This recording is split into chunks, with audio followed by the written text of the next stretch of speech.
Olá, bom dia, estamos de volta, sejam todos muito bem-vindos. Cá estamos nós com mais uma edição do Jornal Toda Hora. E aqui a gente promete notícia boa, informação clara e tudo o que você precisa saber para começar seu dia muito bem informado.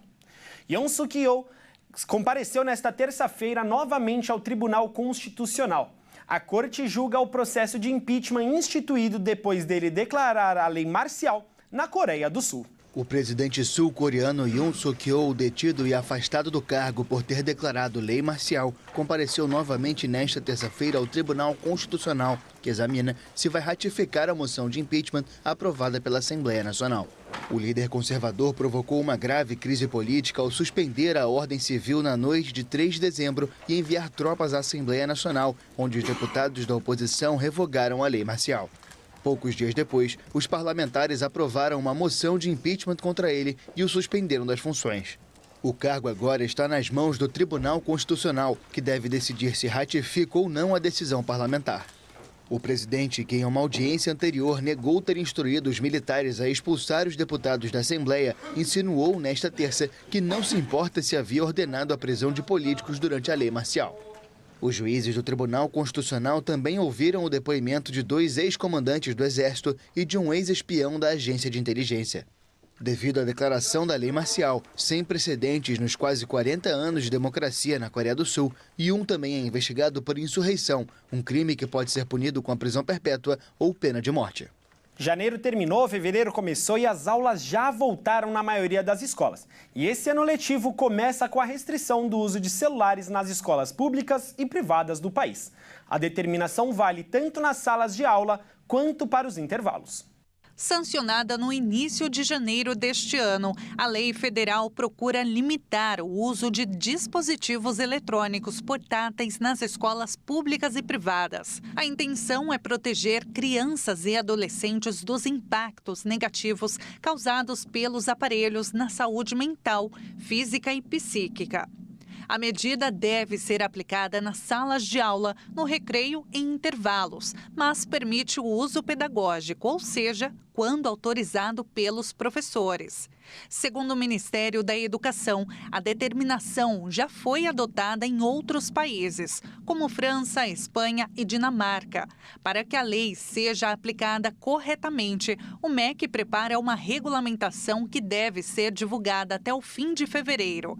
Até lá, cabe às instituições de ensino definirem as próprias estratégias de implementação. Para isso, o Ministério divulgou manuais para escolas e redes de ensino, citando casos onde a proibição já está em vigor e dados para embasar a medida. Segundo a pasta, a decisão foi tomada diante das fartas evidências sobre um impacto negativo dos celulares no aprendizado, na concentração e na saúde mental dos jovens. O objetivo é permitir que os alunos participem das atividades e interajam.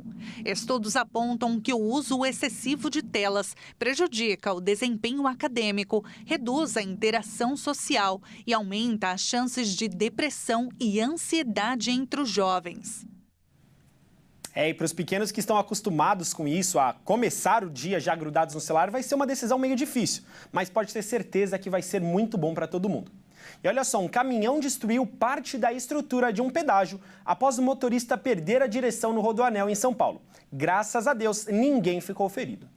Um caminhão destruiu parte da estrutura metálica de um pedágio em São Paulo. O motorista perdeu o controle da direção no quilômetro 50 do Rodoanel Mário Covas, em direção a Regis Bittencourt, na região de Parelheiros, na zona sul da cidade. Um vídeo gravado por um motorista que passava pelo local registrou a destruição causada pelo acidente. É possível ver a estrutura do local desmoronada nas imagens. Segundo a SPMar, que é a concessionária que administra a rodovia, o motorista estava mudando de faixa quando parte do compartimento de carga do caminhão atingiu e derrubou a cabine de pedágio. Felizmente, ninguém ficou ferido. A equipe de engenharia da rodovia realizou a verificação da segurança da estrutura. Agora, a concessionária vai montar andaimes para reforçar a estrutura do pedágio. E olha só que incrível, o estado do Amazonas ganhou a primeira sala de cinema em uma comunidade indígena.